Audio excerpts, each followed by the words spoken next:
आपकी प्रेजेंटर, आपकी होस्ट माविश। आज मेरे साथ जो शख्सियत मौजूद है, किसी तारुफ का बिल्कुल भी मोहताज किसी तारुफ की नहीं है, लेकिन मेरा आज दिल चाह रहा है कि मैं इनके बारे में कुछ बात कर सकूं। बहुत अरसे से मेरी ये ख्वाहिश थी कि इनसे बात हो सके, और आज जो शख्सियत हमारे साथ मौजूद है वो हम सब लोगों को ऐसा लगता है कि हम उनको ओन करते हैं, हमारी अपनी अपनी लगती हैं। जब हम इनको किसी भी ड्रामा सीरियल में, किसी फिल्म में परफॉर्म करते हुए देख रहे होते हैं तो बहुत ही अपनायत का एहसास इनको हमेशा देख के होता है। बोलती बहुत खूबसूरत हैं, खुश अखलाक हैं और बेहतरीन परफॉर्मर हैं। मेरे साथ मौजूद हैं आज one and only Samina Ahmad. अस्सलाम वालेकुम। Ma'am, thank you so much. आपको बिल्कुल अंदाजा नहीं होगा कि मैं कितनी खुश हूँ आपसे बात करके, और एक अरसे से मेरी ख्वाहिश थी, आपको कब से मैं रिक्वेस्ट कर रही हूँ, लेकिन आपकी अपनी मसरूफियात थी, उसकी वजह से अब जाके पॉसिबल हो चुका है। लेकिन मेरी मतलब एक्साइटमेंट इतनी है कि मुझे लग रहा है कि आज मैं सही तरह से बात नहीं कर पाऊंगी। बहुत बहुत शुक्रिया। Thank you so much for inviting me. और ये भी आई नो कि बहुत अरसे से आपकी ख्वाहिश रही है और हम कोशिश करते रहे हैं कि टाइमिंग हमारी ऐसी हो जाए। दरअसल पता है मसला ये भी है ना कि मैं पाकिस्तान में हूँ, आप नहीं हैं, तो हमारे टाइम डिफरेंस का फर्क हो जाता है, उसकी वजह से भी प्रॉब्लम होता है। बिल्कुल ऐसे ही है। बिल्कुल बिल्कुल, माशाल्लाह से आप काम कर रही हैं, आपका हर दिन ही बहुत मसरूफ होता है और बेहतरीन काम कर रही हैं। मतलब इस पे मुझे रिग्रेट थोड़ा सा हो भी रहा था कि यार इतना अरसा हो गया, लेकिन आपको जब टीवी पे देख रहे होते हैं ना तो दिल खुश हो जाता है। तो कोई बात नहीं, मतलब हम आपको इसी तरह से काम करते हुए देखना चाहते हैं। मैम, मतलब फीलिंग्स मेरी जो है, मैं आपको हमेशा देखती हूँ जिस भी ड्रामा सीरियल में, तो जैसे मैंने कहा बड़ा अपनायत का एहसास होता है। आप किसी ड्रामे में हमें पुप्पी के तौर पे नजर आए, दादी के तौर पे नजर आए, जो भी कैरेक्टर होता है ना वो लगता है हमें बहुत अपना अपना है। और सुनो चंदा में, मतलब ये नॉर्मली भी होता है कि लोग न्यू जो मॉडल्स होती हैं उनके कपड़े फॉलो कर रहे होते हैं, लेकिन सुनो चंदा या कोई भी ड्रामा सीरियल आपकी ड्रेसिंग को पता है लोग फॉलो करते हैं। मेरा अपना बड़ा गरारा पहनने का आपको देख के दिल चाह रहा था कि आपने गरारा पहने, मैं भी बनाऊं। आप पे लग इतना प्यारा रहा था। Thank you. मेरे मतलब मैं नहीं कहूँगी कि मेरी ड्रेसिंग को कोई फॉलो करता है, क्योंकि मैं तो बहुत सादे से रोल जो होते हैं उसी के मुताबिक पहनती हूँ। और सुनो चंदा का असल में वो, हाँ, उसमें जरा सा फर्क चेंज किया था कि गरारा पहना था और चिकन की कमीजें थी, चुना हुआ दुपट्टा था, तो वो लोगों को बहुत अच्छा लगा। एग्जैक्टली। और आप उसके बाद मैंने कुछ और लोगों को कहा भी कि मैं इस ड्रामे में गरारा ना पहनूं, उन्होंने कहा नहीं आपने सुनो चंदा में पहन लिया, इसलिए आपने नहीं, आपने बहुत ज्यादा जबरदस्त तरीके से उसको कैरी किया और बहुत खूबसूरत माशाल्लाह से आप लगती हैं। जो लिबास भी पहनती हैं आपके ऊपर बहुत जचता है। तो शुरुआत तो मैं इसी से करना चाह रही थी, फिर हम आपके आते हैं करियर की तरफ। और ये जानते हम सब कुछ है, लेकिन एक दफा फिर अपने ऑडियंस के लिए हम जानना चाहेंगे कैसे स्टार्ट हुआ, किस तरह से आप टीवी का हिस्सा बनी। कैसे स्टार्ट हुआ, ये तो बहुत पुरानी बात है। अब तो बहुत ही पुरानी बात हो गई, क्योंकि मैं तब पढ़ रही थी, सेकेंड ईयर में पढ़ रही थी, कम उम्र थी और नया नया टेलीविजन स्टार्ट हुआ था, तो हमें भी शौक हुआ जाने का। वहाँ हमारे थे जानने वाले, उन्होंने कहा कि तुम काम एक्टिंग कर लोगी। और होता है ना, जैसे आप उस उम्र में आप किसी आप कहते हैं हाँ क्यों नहीं, ट्राई करते हैं हम, तो बस ऐसे स्टार्ट कर दिया। और फिर मुझे अच्छा लगा, फिर मैंने थिएटर में काम करना शुरू किया। एमए के बाद, अपना एमएससी करने के बाद फिर मैंने थिएटर में शुरू किया। उससे पहले थोड़ा बहुत टेलीविजन में, और लाइव होते थे उस वक्त ड्रामे, आपको रिहर्सल और याद करना पड़ता था जैसे थिएटर का होता है उसी तरह से। फिर रिकॉर्डिंग्स वहां पर शुरू हुई, और इसी तरह से करते करते आगे मतलब मैंने वो दौर भी देखा है जहाँ टेलीविजन शुरू हुआ था और टेलीविजन लाइव होता था। और उसके बाद मैंने वो दौर भी देखा जब रिकॉर्डिंग शुरू हुई, फिर कलर आया, और अब जो है जैसे कि हम स्टूडियो से बाहर निकल गए हैं और हम लोकेशंस के ऊपर शूट करते हैं, फिल्म की तरह से सारे ड्रामे शूट होते हैं, वो दौर भी देखा। खुशकिस्मती है मेरी कि मैंने ये एक जो सफर तय किया है, इसमें इतनी सारी चीजें मुझे एक्सपीरियंस करने को मिली। एग्जैक्टली। अच्छा, माशाल्लाह बहुत तालीम याफ्ता घराने से आपका ताल्लुक है, आप खुद भी आला तालीम याफ्ता हैं। उस जमाने में आपने माशाल्लाह से इतनी तालीम हासिल की, तो कुछ ऐसा हुआ आपके घर पे जब आपने शुरू किया टीवी, तो लोगों ने कुछ एतराज किया हो कि नहीं, मतलब तुम टीवी पे क्यों जा रही हो? नहीं, कोई इतना ज्यादा एतराज नहीं था, थोड़ा बहुत था कि भाई पढ़ाई में हर्ज होगा, कैसे तुम ये करोगी, मगर वो इतना कम होता था कि इतना ज्यादा फर्क नहीं पड़ रहा था। और वैसे भी ज्यादा लोगों को तो पता ही नहीं था खानदान में, क्योंकि इतना कम था टेलीविजन स्टेशन, वो जो सेट्स थे ना वो ही बहुत कम, थोड़े से थे। एनीवे, मुझे नहीं याद पड़ता है कि कुछ लोगों ने इतना एतराज किया हो या मना किया हो। हमारे जो इमीडिएट फैमिली थी उसमें किसी ने मना नहीं किया, तो बस ये था कि पढ़ाई की तरफ ध्यान देना। तो फिर मैं ये भी करती थी कि जब इम्तिहान करीब आ रहे हैं तो मैं सारा काम छोड़ के ना 3-4 महीने सिर्फ अपने इम्तिहान की तैयारी में लगा दी। तो इतना मुझे प्रॉब्लम नहीं। सही। अच्छा, कुछ ऐसा फील होता था बचपन से आपको कि आपकी फील्ड यही है? मतलब जितना आपने माशाल्लाह बाखूबी काम किया है, जो भी मैं आपके किरदार देखती हूँ ना, तो उसमें लगता नहीं है कि आप किरदार अदा कर रही हैं, लगता है कि ये बिल्कुल कोई हकीकी कोई इंसान मौजूद है जो उसी मतलब ये इस घर में हमारे मौजूद है और इस तरह से अदायगी होती है कि बिल्कुल नेचुरल लगता है। तो इसके लिए आपने मतलब इतनी मेहनत की इस जगह तक आने के लिए, या क्योंकि मैंने आपको शुरू से जो देखा है ना, मैं पुराने ड्रामे भी अक्सर लगा के हम लोग देखते हैं, तो मुझे तो शुरू से आपके ऊपर यही शायबा होता है कि आप माशाल्लाह पैदा ही अदाकारा होंगी। नहीं, पैदा तो मेरा नहीं ख्याल कि कोई होता है। ठीक है, कुछ लोगों में रुझान होता है जरूर, एक्टिंग करने का, गाने का, पेंटिंग करने का, कुछ इस तरह की चीजें। मगर मैंने ये नहीं मैं कह सकती कि मैं शुरू से, मुझे बहुत शौक था। बचपन में मुझे एक्टिंग का बिल्कुल कुछ पता नहीं था। फिल्में हम लोग नहीं देखा करते थे, बहुत कम, कभी कभार कोई हमें इजाजत होती थी कि हम फिल्म देख लें। वैसे बच्चों की भी वो हो तो फिल्मों का हमें, और स्टेज ड्रामे और ये इस तरह की चीज़ें कहाँ। मेरे वालिद जो थे वो फॉरेस्ट डिपार्टमेंट में थे, तो इस वजह से हमने पाकिस्तान में जगह जगह जहाँ उनकी पोस्टिंग होती थी तो वहाँ जाते थे, जिसमें छोटे शहर भी हैं, बड़े शहर भी हैं। तो वहाँ पर कहीं पर सिनेमा हाउस है, कहीं पर नहीं है, इस तरह से करके होता था ना। तो और हमारे घर के अंदर पढ़ाई के ऊपर बहुत ज़्यादा, मेरा भाई और मेरी बहन जो हमारा कम डिफरेंस है आपस में, हमारा बड़ा आपस में भी कंपटीशन होता था कि फर्स्ट कौन आएगा, कौन ज़्यादा पढ़ रहा है, कौन अच्छा गा रहा है, क्योंकि इसके ऊपर बहुत ज़्यादा एम्फेसिस था। तो मैं नहीं कहती कि कोई ऐसे में मुझ में था शुरू में। ये सारा सीखने का अमल है, बहुत लंबा रास्ता है जिसमें सीखा। बहुत अच्छे लोग थे जो डायरेक्टर्स थे टेलीविजन में भी, स्टेज के ऊपर भी, उन्होंने बहुत मेहनत की, उन्होंने सिखाया। बाकी साथी अदाकार जो हैं उनको देख के फिर पढ़ने से मेरे हिसाब से पढ़ने से बहुत फर्क पड़ता है कि आप कितनी आपकी पढ़ाई है, और किताबें पढ़ते हैं, आप ड्रामे पढ़ते हैं, तो आपको बहुत कुछ सीखने को मिलता है। मुझे बहुत शौक था खोज लगाने का, चीज़ें समझने का, और ज़्यादा जो भी मैं काम करूं उसको मैं जरा समझ के।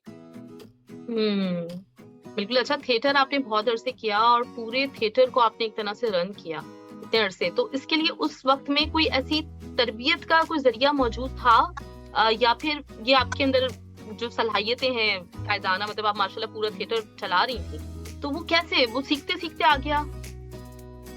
देखिए, थिएटर की कोई तरबियत तो थी नहीं वहाँ, अभी भी नहीं है। अभी मतलब अब नापा खुला है, आपको यूनिवर्सिटी वगैरह में कुछ थोड़ा बहुत पढ़ाने शुरू हो गए हैं, मगर पहले तो बिल्कुल भी कुछ नहीं था। तो ये था कि आप वहीं पर लुढ़कते पुढ़कते, गलतियाँ करते, जो कुछ भी सीखना है सीखें। और फिर जैसे मैंने कहा आपको कि मुझे ड्रामे देखने का, बाहर जब मैं गई, इंग्लैंड गई, तो मैंने वहाँ जाकर और कुछ नहीं किया, सिर्फ वहाँ जाके ड्रामे देखे ताकि मैं कुछ देख सकूँ, अपनी नॉलेज में इजाफा करूँ, एक्सपीरियंसेस में इजाफा करूँ कि क्या कुछ और दुनिया में भी हो रहा है। तो बस ये इसी तरह से करते करते सीखा। कुछ और लोग काम कर रहे होते हैं अपने बड़ों से, उनसे सीखा। आई एम वेरी ग्रेटफुल जिन्होंने मुझे इतना सिखाया, इतना कुछ बताया, इतना मुझे काम करने का मौका दिया। बात ही बिल्कुल। अच्छा मैम, आपको माशाल्लाह से प्राइड ऑफ परफॉर्मेंस मिला है, बेशुमार दीगर अवार्ड्स, और लोगों की इतनी मोहब्बत, लोग इतना आपको पसंद करते हैं। तो इन सब चीजों के बावजूद जब मेरी आपसे पहली दफा ही फोन पे बात हुई थी, तो मुझे मतलब बड़ी एक हैरत का और खुशगवार सा ना एक झटका लगा था कि आपने माशाल्लाह इतनी खुश अखलाकी से मुझसे बात की थी, इतनी डाउन टू अर्थ और इतनी हम्बल, इतनी कंपोज पर्सनालिटी कैसे है आपकी? मतलब कुछ सोचा है? मतलब आप इसके ऊपर खुद से सोच के करती है, क्या है? ये कैसी भला आपने बात की है? देखिए, मैं मतलब एक इंसान दूसरे इंसान के साथ ऐसे ही बात करता है मेरे ख्याल में। नहीं मैम, आजकल ऐसा नहीं होता, क्योंकि मेरा तो काम यही है, मैं सेलिब्रिटीज से बात करती हूँ। बहुत कम लोग नजर आते हैं जो आपकी तरह इतना हम्बल और इतना नाम होने के बाद, इतना माशाल्लाह आपका नाम है, आपको हर कोई पसंद करता है, आपने हर तरह का काम सर्व किया है इस मुल्क को इतने बेहतरीन तरीके से, लेकिन आपकी खुश अखलाकी, आपके बात करने के अंदाज ने मेरा दिल जीत लिया था पहली दफा। थैंक यू अगर आपने ये समझा, मगर मेरा तो ये ख्याल है कि दूसरे हर इंसान को एक दूसरे के साथ अच्छी तरह से बात करनी चाहिए, और एक दूसरे की रवैया, दूसरे का जो आइडिया है, उसका ओपिनियन है, उसको उसकी रिस्पेक्ट होती है, टॉलरेंस होती है एक दूसरे के साथ। हमने तो यही सीखा है और यही प्रैक्टिस करते हैं। अच्छा, आपको ऐसा लगता है कि जो इस वक्त के अदाकार हैं, आप डेफिनेटली काम कर रही हैं सबके साथ, तो उनके अंदर भी ये चीज मौजूद है, वो इतने हम्बल हैं अपने फैंस के लिए? मुझे मालूम नहीं है, क्योंकि मेरा उनके साथ कोई इतना ज्यादा तो राब्ता नहीं होता, मगर जहाँ तक कि हम आपस में होते हैं तो हाँ, बहुत बहुत अच्छी तरह से, बहुत इज्जत, बहुत मोहब्बत के साथ पेश आते हैं। एक दूसरे के साथ भी बहुत अच्छे हैं, और जो आपके बड़े सीनियर जो होते हैं उनके साथ तो बहुत ही अच्छे होते हैं, कोई ऐसा मसला नहीं।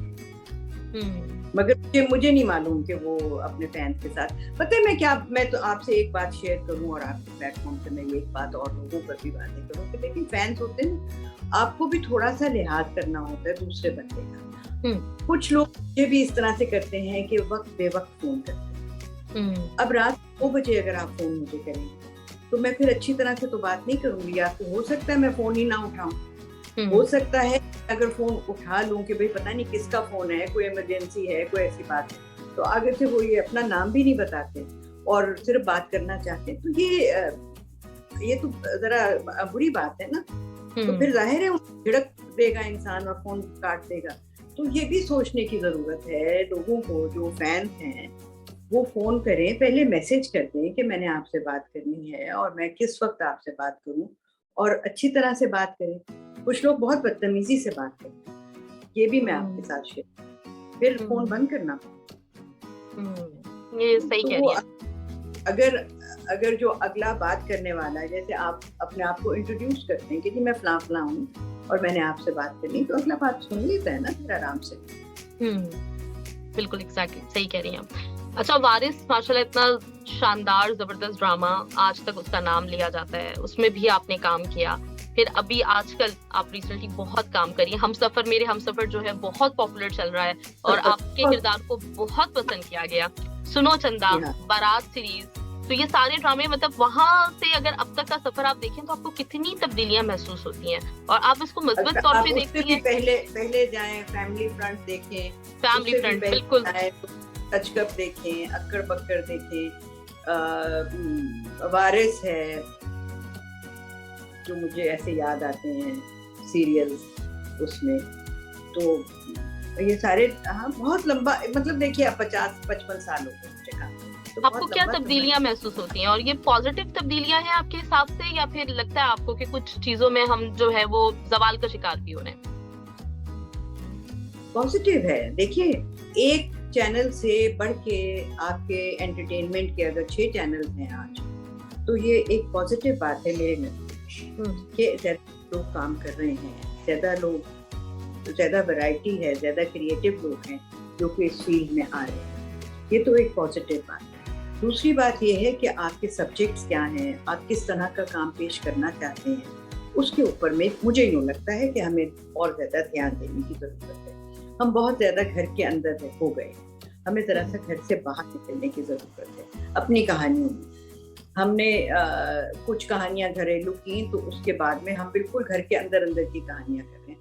अब वो एक घरेलू कहानी को हम कितना खंगालेंगे, कितना इधर उधर लेकर जाएंगे, कर रहे हैं, कुछ बहुत बड़ी इंटरेस्टिंग भी हो जाती है। मगर हमें थोड़ा उसके ऊपर और अब काम करने की ज़रूरत है कि हम उसको घर के बाहर लेकर जाएं, कुछ कहानियों को और एक्सपैंड करें, कुछ और चीज़ें लोगों को दिखाएं ताकि उनको भी मिले। कि अब देखिए ना हो क्या रहा है कि हमारे एक तबका जो है, मुझे यूँ लगता है, मैंने कोई स्टडी नहीं किया, मेरी कोई रिसर्च नहीं है, ये मार्केटिंग वाले और चैनल करते हैं, मगर मुझे लगता यूँ है कि जो हम ड्रामे बना रहे हैं उसका टारगेट ऑडियंस सिर्फ हमारे मर्द, हमारे जो भी जितने जानने वाले मिलते हैं वो भी कहते हैं कि आजकल आप ड्रामा नहीं कर रही, हालांकि मेरे एक आधा तो चल ही रहा होता है, तो वो लोग नहीं देखते।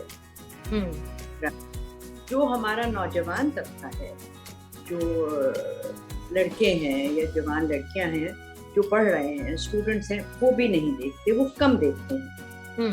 तो क्योंकि हम उनके लिए जो उनके एम्स हैं, जो उनके एस्पिरेशंस हैं, जो उनकी ड्रीम्स हैं, जो वो कुछ करना चाहते हैं, उनके बारे में तो हम कुछ नहीं बता रहे ना। हम तो सिर्फ घरेलू कह रहे हैं कि लड़की जो है उसकी शादी हुई है तो उसको घर में कैसे रहना चाहिए और क्या उसके साथ, तो है ना।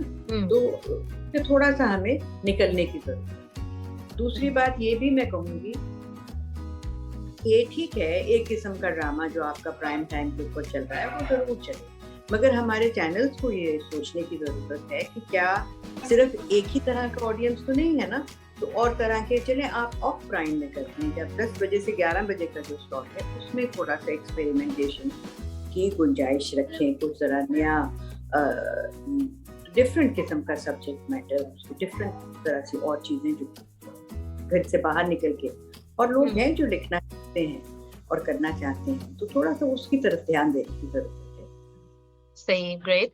अच्छा, अभी अपने फैमिली फ्रेंड का जिक्र किया, तो और साथ में ये भी बात हुई कि बच्चे और मर्द हजरात नहीं देख रहे, लेकिन फैमिली फ्रेंड्स उस वक्त आया, उस वक्त हमारा बचपन चल रहा था, हम स्कूल में थे, और वो ऐसा ड्रामा था कि हम कभी मिस नहीं करते थे, कोई एपिसोड मिस नहीं करते थे।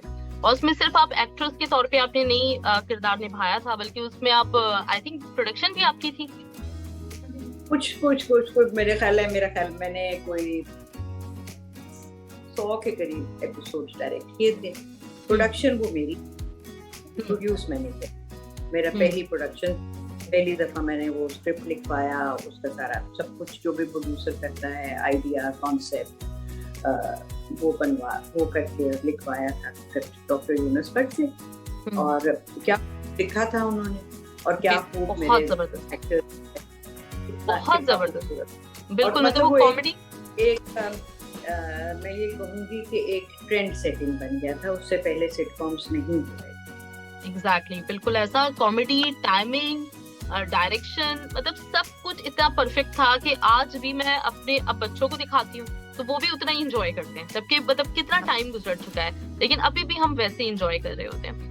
तो अच्छा मैम, आपको ऐसा लगता है कि 90s में, मतलब क्योंकि हमारा उस वक्त बचपन गुजर रहा था, हम लोग जो चीजें देख रहे थे, चाहे वो म्यूजिक से रिलेटेड हो, चाहे ड्रामा हो, सिटकॉम्स हो, मुझे ऐसा लगता है कि उस वक्त क्रिएटिविटी बहुत मतलब अपनी पीक पे थी। वो चीज अब मुझे नजर नहीं आती है। मुमकिन है कि मतलब उस वक्त हम बहुत ज्यादा पैशनेट होते थे इन चीजों के लिए, तो हमें इसलिए ऐसा फील होता हो। आपको कैसा लगता है? देखिए, क्रिएटिविटी करने के लिए आपको थोड़ा सा प्लेटफॉर्म भी देना पड़ता है। उस वक्त पीटीवी वर्ल्ड नया आया था, और वहाँ पर जो लोग थे वो नए आइडियाज को पसंद करते थे, चांस देते थे।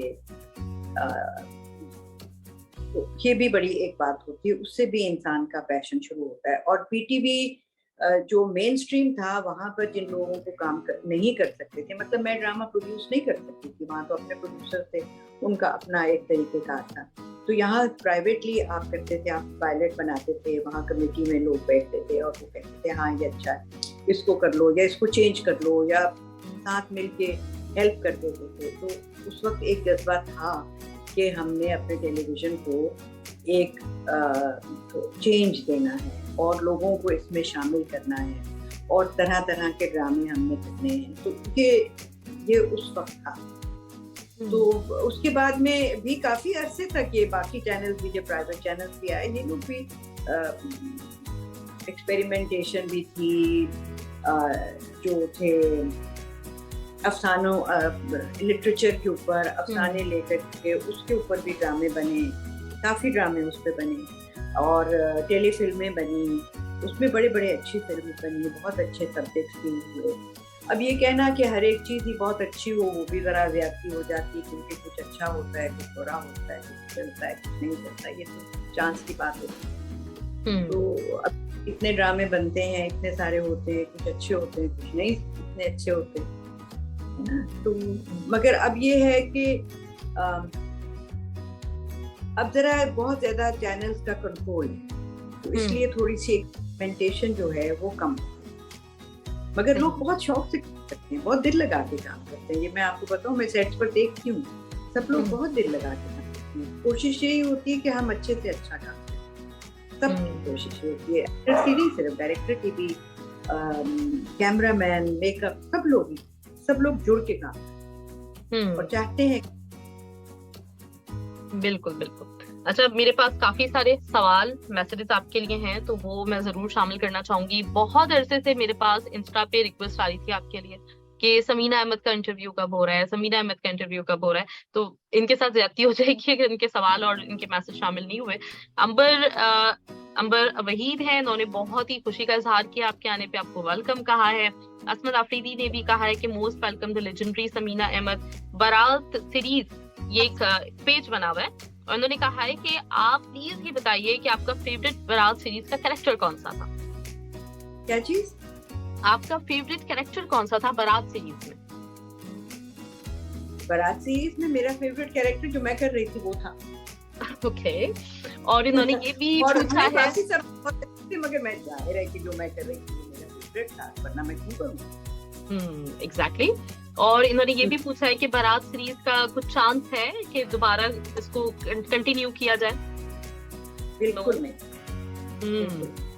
और बहुत सारे इसमें आए हैं, मतलब मुख्तलिफ इसके क्या कहना चाहिए, सीक्वल बना इसका सब कुछ। तो उसमें आपका सबसे फेवरेट ट्रैक कौन सा था बारात सीरीज का? कौन से वाले? कौन से? क्या? Sorry, I didn't. ओएसटी सबसे ज्यादा आपको किसका अच्छा लगा बारात सीरीज में?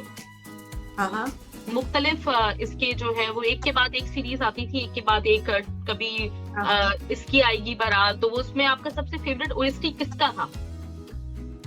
जो मुझे सबसे ज्यादा अच्छा लगा था ना, तो वो मुझे पहला था, आज़र की आएगी बारात। आज़र की आएगी बारात, ओके। वो उसने टोन भी सेट किया था और वो बहुत अच्छा था।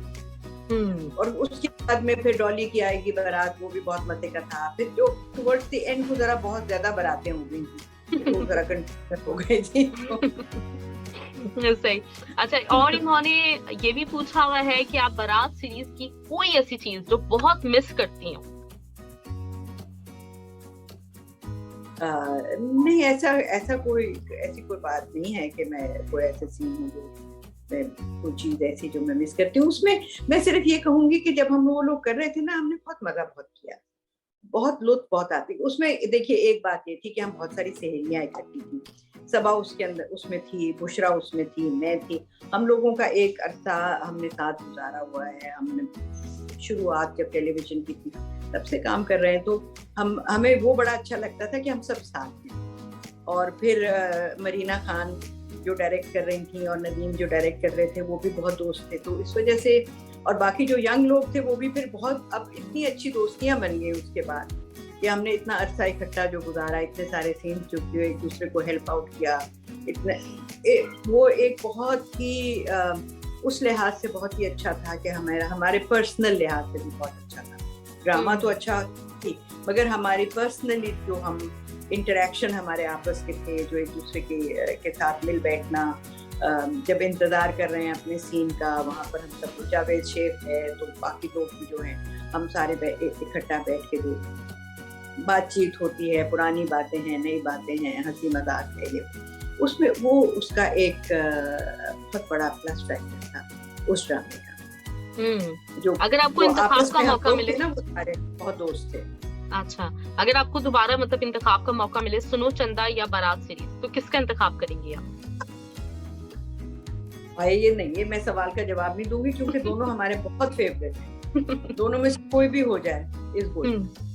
अच्छा, इनका अगला सवाल यही है कि सबा हमीद और बुशरा अंसारी के साथ काम करके कैसा लगा, तो वो डेफिनेटली आपने बता ही दिया कि आपकी बेहतरीन दोस्त है, तो काम करके बहुत अच्छा ही लगा है। वारिस और उसका एक्सपीरियंस, वारिस ड्रामे में काम करने का एक्सपीरियंस। देखिए, वारिस जब मैंने किया था तब मेरी कुल, मैं याद करूं अगर, उसमें वो पीटीवी का ड्रामा था और वो भी जरा सा ना ड्रामा एक रविश से हटके था, क्योंकि उस तरह के भी ड्रामे पहले, और वो ड्रामा बहुत बहुत ज्यादा पॉपुलर हुआ था। मुझे अंदाजा नहीं था जब मैंने ये करना शुरू किया था कि इतना पॉपुलर होगा और ये किरदार भी इतना पॉपुलर होगा, क्योंकि बहुत सारे लोगों ने उस वक्त मुझे कहा कि हम रिलेट कर सकते हैं इस किरदार से, या हम, हमारे जानने वाले हैं जो कि पढ़ी लिखी लड़कियां हैं और वो एक इस किस्म के सिस्टम में रहती हैं जहाँ पर उनको इतनी ज्यादा आज़ादी नहीं होती और वो सिस्टम को चेंज नहीं कर सकते। तो एक्टिंग मतलब जब कर रहे होते हैं ना, तो आपको अंदाजा नहीं होता कि आप ये बहुत पसंद किया जाएगा या नहीं किया जाएगा। अभी कोशिश हम दुआई कर सकते हैं और उम्मीद कर सकते हैं कि ये हमारा किरदार जो हम इतना कर रहे हैं वो अल्लाह करे लोगों को पसंद आ जाए। तो वो भी एक बहुत ट्रेंड सेटिंग ड्रामा साबित हुआ पीटीवी के लिए। बेशक। असमत आफरीदी का मैसेज आपके लिए, उन्होंने कहा है कि समीना अहमद साहिबा को कतर में हम वेलकम कहते हैं और आप जैसे चंद ही लिविंग लेजेंड हमारे दरमियान मौजूद हैं, हमारे लिए बाइज़ फख्र है अल्हम्दुलिल्लाह। और उन्होंने कहा है कि पाकिस्तान शोबिस इंडस्ट्री में बहुत अरसे से काम कर रही हैं, तो पहले जमाने में काम करना आसान था या फिर आजकल ज्यादा आसान है? ये इनका पहला सवाल है, तो पहले इसका जवाब ले लेते हैं। देखिए, पहले जो तरीकेकार था वो बिल्कुल मुख्तलिफ था। अगर मैं आपको थोड़ा सा इसमें एक्सप्लेन करूं कि पीटीवी के जो ड्रामे होते थे वो 13 किस्तों से ज्यादा नहीं जाते, उनका सेट पैटर्न था और वो 13 किस्तें जो थी वो हर हफ्ते रिकॉर्ड होती थी और हर हफ्ते चलती थी। तो आप पहले 3-4 दिन हफ्ते में उसकी रिहर्सल करते थे, उसकी रीडिंग होती थी, जितनी देर में बाकी चीजें, उसके ड्रेसेस, उसका सेट, जो भी उसकी लवाजमातें, उसकी तैयारी होती। और एक्टर्स के साथ जो डायरेक्टर प्रोड्यूसर है वो बैठ के उनको किरदार समझाना, कैसे बोलना है, कैसे करना है, वो सारा प्लान करते थे। और फिर उसके बाद 3 कैमरों के साथ 3 दिन में वो रिकॉर्डिंग कर लेते थे एक एपिसोड। सुबह हम जाते थे, शाम को वापस आ जाते थे स्टूडियो के अंदर। तो 2 दिन, 2.5 दिन, 3 दिन, इस तरह से आपका टाइम, रिकॉर्डिंग टाइम 3 दिन हर एपिसोड को मिलता था। तो मगर अब जो है, अब तो हम सिंगल कैमरा के साथ करते हैं, एक कैमरे के साथ, तो लोकेशन के ऊपर करते हैं। उसमें रिक्शे की आवाज भी पीछे से आ गई, उसमें मोटरसाइकिल की आवाज आ गई, कोई जा रहा था उसने कार का हॉर्न बजा दिया, और वो फिर हमें उसको रीडू करना पड़ता है कि अब ये है कि हम 4-5 लोग अगर एक सेट बनाए तो एक कैमरे के साथ पहले वो सीन करेंगे, उसके बाद क्लोजेस जो हैं वो फिर हम बाद में करेंगे, डिफरेंट एंगल्स आएंगे और उसके साथ से करेंगे। तो ये एक तो टाइम ज्यादा लेता है, जाहिर है, एक सीन कैमरे हो तो फटाफट हो जाता है, अब टाइम ज्यादा लेता, और इसके अपने अच्छाइयाँ भी हैं और कुछ ये है कि आप जब लोकेशन पे काम कर रहे हैं, एक तो लोकेशन फर्क होती है, सेट से बेहतर लगता है, सेट जो होता है वो जरा सिमिलैरिटी आ जाती है, इतना खूबसूरत नहीं लगता, लोकेशन ज्यादा अच्छी हो तो फिर और ज्यादा अच्छा कर लिया जाता है अपने चीजें वगैरह रख के, तो वैरायटी ज्यादा मिल जाती है, स्पेस ज्यादा मिल जाती है, और लाइट भी अच्छी हो जाती है ज्यादा। जब आप सोलो कर रहे होते हैं तो लाइट अच्छी होती है, पर लोग थोड़ा प्यारे प्यारे लगते हैं तो ये मतलब फर्क है, अब टाइम ज्यादा लगता है। अच्छा, इस वक्त काम करने वालों में सबसे फेवरेट आपका कौन है?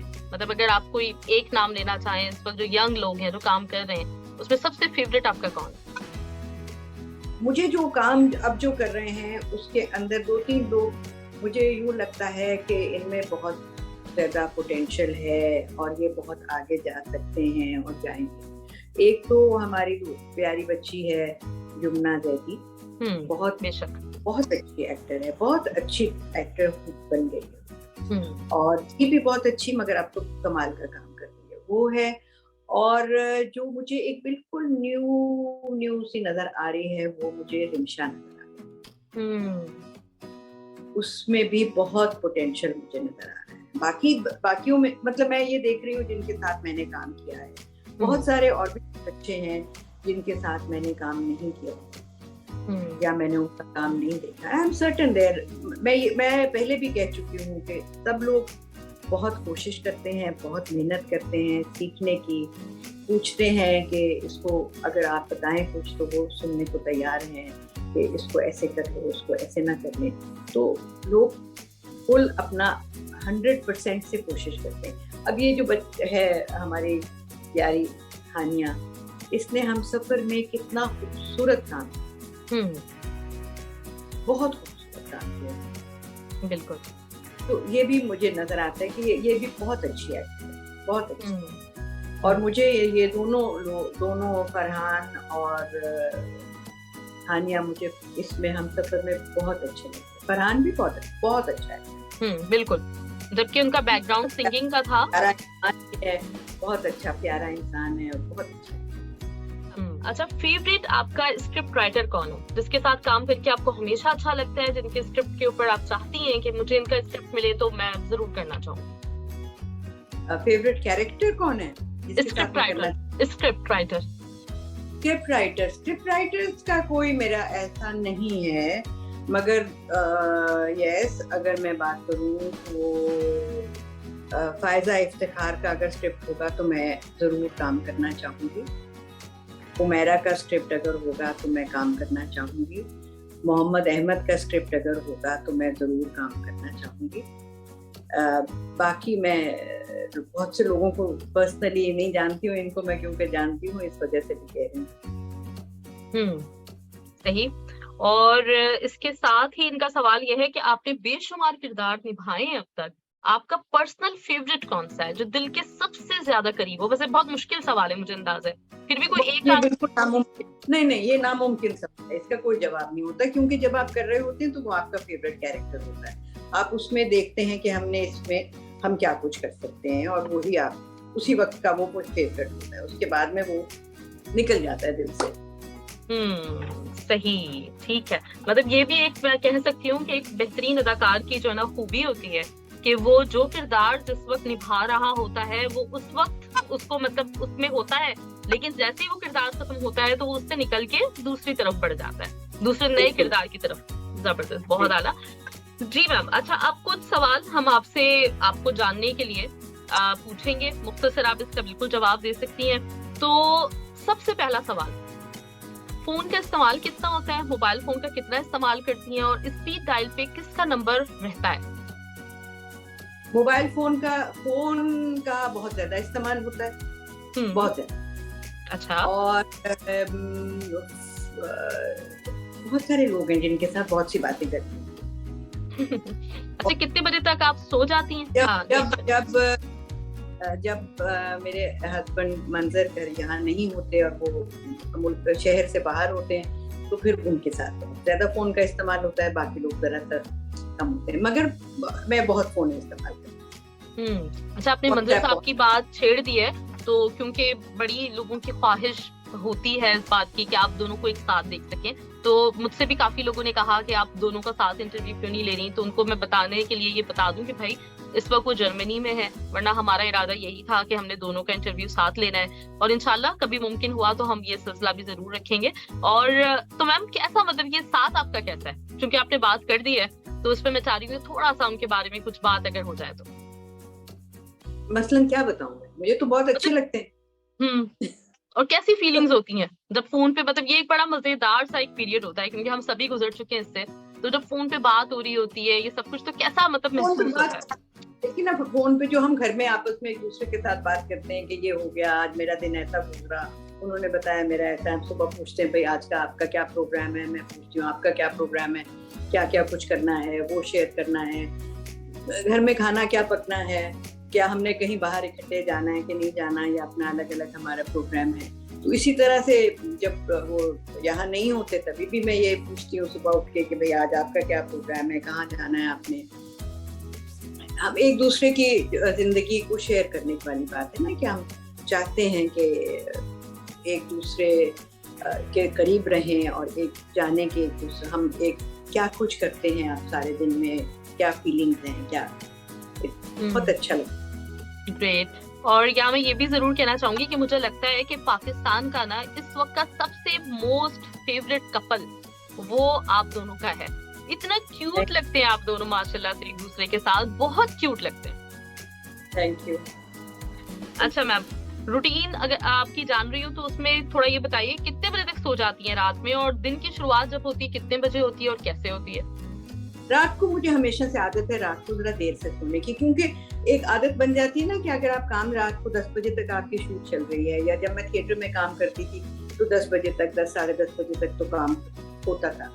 वहां से फिर आप फारिग होके घर आते हैं, 1-2 घंटे तो आपको लग जाते हैं, आपने आना है, नहाना धोना, खाना खाना, और ये कि फिर घर में इंसान जब होता है तो आपने 4 बात भी करनी है, तो फिर तो रात को फिर कोई फिल्म भी देख ली, खबरें देख ली, कोई ड्रामा देखना है, ये वो रात के काम है हमारे, कि रात को देर हो जाती है, 1-1:30-2 तो बच जाती है सोते सोते। और सुबह मैं उठ जाती हूँ कोई 8:30-9 बजे तक। सही, ठीक है, मतलब रात में देर से सोती हैं लेकिन सुबह जल्दी उठ जाती हैं। ग्रेट।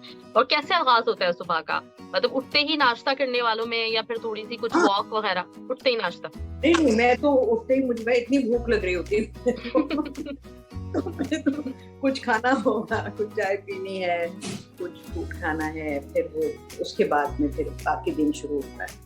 और शूट पर मैं कोई 12:30-1 बजे तक तैयार। सही। तो फिर आपकी फिटनेस का राज क्या है? आप माशाल्लाह बड़ी फिट हैं। नहीं, कहीं कोई फिटनेस नहीं, वजन बढ़ रहा है। मैम आप इतनी, मतलब जो मैंने शुरू में बात की थी है कि आप जो कपड़े पहनती हैं अभी तक, मतलब मेरा दिल चाहता है मैं आपको फॉलो करूं। आपकी साड़ियां माशाल्लाह, आपका गरारा आप पहने, आपके ऊपर लिबास बहुत खूबसूरत लगता है।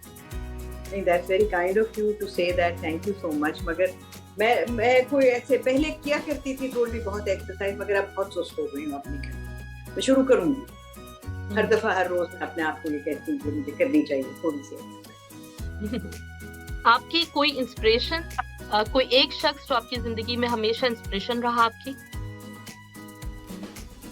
बहुत सारे वक्त पे, मतलब जब आप इतनी उम्र हो जाती है तो आपकी जिंदगी में बहुत सारे लोग होते हैं, मगर मेरे बच्चे जो हैं दोनों, बेटी भी और बेटी, वो दोनों मेरे लिए बहुत स्पेशल हैं। और उनके साथ मेरा राब्ता जो है, जो मेरा उनके साथ ताल्लुक जैसे है, और जिस किस्म की हमारी आपस में अंडरस्टैंडिंग है और केयर है और मोहब्बत है, मेरे लिए वो बहुत स्पेशल है। और बाकी फिर उनके और आगे उनके बच्चे जो हैं वो भी दिल के टुकड़े हैं। अच्छा, अगर आपके ऊपर कोई किताब लिखी जाए तो आपके हिसाब से उसका टाइटल क्या होना चाहिए? ये तो जो लिख रहा होगा वो बताएगा। इस तरह की चीजें मुझे टाइटल वगैरह करने नहीं आते। अच्छा, सोशल मीडिया पे किसको फॉलो करती हैं और क्यों? मतलब कोई खास रीजन होता है तब किसी को फॉलो करती हैं या फिर कर लेती हैं किसी को? मैं कुछ ऐसे जो सोशल ट्विटर के ऊपर मैं आपको शेयर करती हूँ कि मैं ऐसे काफी सारे जर्नलिस्ट को फॉलो करती हूँ, क्योंकि उनको जरा मालूम होता है कि इस वक्त दुनिया में, पाकिस्तान में क्या हो रहा है, और उनका तज्जिया जो है वो मैं फॉलो करती हूँ। वो जानना चाहती हूँ कि क्या हो रहा है हमारे मुल्क में। और जो दोस्त हैं, जाहिर है दोस्तों को फॉलो करती हूँ कि वो क्या कर रहे हैं। अच्छा, कुछ गुस्सा आता है आपको? किन बातों पे आता? कम गुस्सा। और कभी ऐसा होता है कि हालात से अगर आप घबरा जाएं, मतलब किसी चीज से जो है ना परेशान हो जाएं, तो आपका क्या तरीका है उससे अपने आप को निकालने का? रिलैक्स कैसे करती हैं अपने आप को? अकेले कहीं बैठ के रो लेती हूँ। अच्छा, थिएटर में भी आपने काम किया है, फिल्म में भी काम किया है, ड्रामे में, वेब सीरीज, आप तकरीबन हर फील्ड में काम कर चुकी हैं। कोई एक इंतखाब आपका अपना जिसमें आप चाहती हैं कि आप बार बार काम करें, या फिर अगर आपको दोबारा से रीस्टार्ट करना हो अपना करियर तो आप कहेंगे कि बस अब के मैं इसी में रहूं? हाँ, मैं इसी में हूं। इसी में? क्या? इसी में, हाँ। मींस इनमें से किसी एक का इंतखाब, थिएटर, क्या, फिल्म या ड्रामा? अलग-अलग। अच्छा, ये अलग नहीं, ये सारा ये इकट्ठा ही रहता है। तो मैं यही सारे काम, टेलीविजन भी, स्टेज भी और फिल्म भी। लास्ट बस क्वेश्चन आपसे कि मौसम आपको कौन सा अच्छा लगता है? मौसम देखिए, सब दुनिया को बाहर का मौसम अच्छा लगता है, मुझे भी वो बहुत अच्छा लगता है। जब अच्छा मौसम होता है, बहुत ज्यादा गर्मी नहीं है, बहुत सर्दी नहीं है, फूल खिले हुए हैं, हवा चल रही है, वो अच्छा लगता है। और जब लाहौर का मैं कहूंगी कि लाहौर में जब सर्दी शुरू हो रही होती है ना, सितंबर के एंड में या अक्टूबर में, तो लाहौर बहुत खूबसूरत होता है। एक फरवरी मार्च में बहुत खूबसूरत होता है, और फिर सितंबर के एंड और अक्टूबर में होता है, उसके बाद ठंड पैदा होता है। तो मगर कराची में तो कोई मौसम होता है, हमेशा एक ही सा मौसम होता है। बिल्कुल, यानी कि गर्मी। बिल्कुल, कम गर्मी, थोड़ी सी ज्यादा गर्मी, यहाँ सिर्फ गर्मी है। हाँ, कौन सा शहर अच्छा लगता है आपको? लाहौर ज्यादा अच्छा लगता है कराची? हर तरह से। देखिए, मेरा जो शहर है जहाँ पर मैंने जिंदगी गुजारी है वो लाहौर है, इसलिए मुझे लाहौर बहुत मोहब्बत है, मुझे बहुत पसंद है। और शहर जो होते हैं ना, कुछ तो शहरों में उनकी बिल्डिंग्स होती हैं, उनकी सड़क होती है, कुछ दरख्त होते हैं जो आपके फेवरेट होते हैं, कुछ सड़कें ऐसी होती हैं जिसमें, जैसे माल रोड के ऊपर अगर आप रात को जाएं किसी वक्त बारिश हुई भी हो, तो वो दुनिया की हसीन तरीन सड़क। एग्जैक्टली। वो एक खूबसूरती, कनाल के ऊपर जो कनाल के साथ साथ आते हैं, वो मुझे बहुत खूबसूरत सड़क लगती है। तो इस तरह से वहां पर कुछ ऐसी चीजें हैं, मगर असल जो शहर बनता है वो आपके जानने वालों से बनता है, आपके दोस्तों से बनता है, आपके रिश्तेदारों से बनता है ना, और मेरे लिए काम से भी बनता है। तो वहां पर मेरा काम जो है, लाहौर से काम खत्म हो गया, तो सारा कुछ कराची शिफ्ट हो गया, तो इसलिए कराची आना पड़ा। कराची में भी अपनी, कराची खूबसूरत शहर वैसे नहीं है जैसे कि लाहौर है, बिल्कुल नहीं है, मगर कराची की अपनी अच्छाइयाँ हैं। कराची में एनर्जी, यहाँ के लोगों को एनर्जी है, फटाफट जल्दी जल्दी, आप जो नौजवान लोगों की जो एनर्जी है वो आप में आती है, आपका भी जी करता है कि हम भी जरा कुछ एक्टिव रहें, सुस्त ना रहें। और कराची की जो सबसे खूबसूरत बात है वो है कराची का समंदर। अच्छा मैम, हम ये जरूर चाहेंगे कि आप कतर आएं और हमसे मुलाकात हो सके आपकी, हम आपसे जरूर मिलना चाहेंगे। यहाँ पर आपके जो फैंस हैं आपको बहुत पसंद करते हैं। अच्छा, ये मैं जरूर बताना चाहूंगी कि पाकिस्तानी ड्रामा के यहाँ पे मेरे जितने लिस्टर्स हैं, मेजॉरिटी इंडिया से, और बहुत पसंद करती है। तो हम सब लोग आपसे कभी चाहेंगे कि कभी यहाँ कतर में मुलाकात हो सके, तो कभी भी मौका मिले तो जरूर आइएगा, हम आपको अपने स्टूडियो इनवाइट करेंगे, और हम सब चाहेंगे कि आपसे ना कुछ गपशप हो। जरूर जरूर, इंशाल्लाह। और जाते जाते आप कुछ फैंस के लिए, अपने जो कतर में मौजूद हैं, इंडिया से, पाकिस्तान से, बांग्लादेश से, तो उनके लिए कोई मैसेज अगर देना चाहें?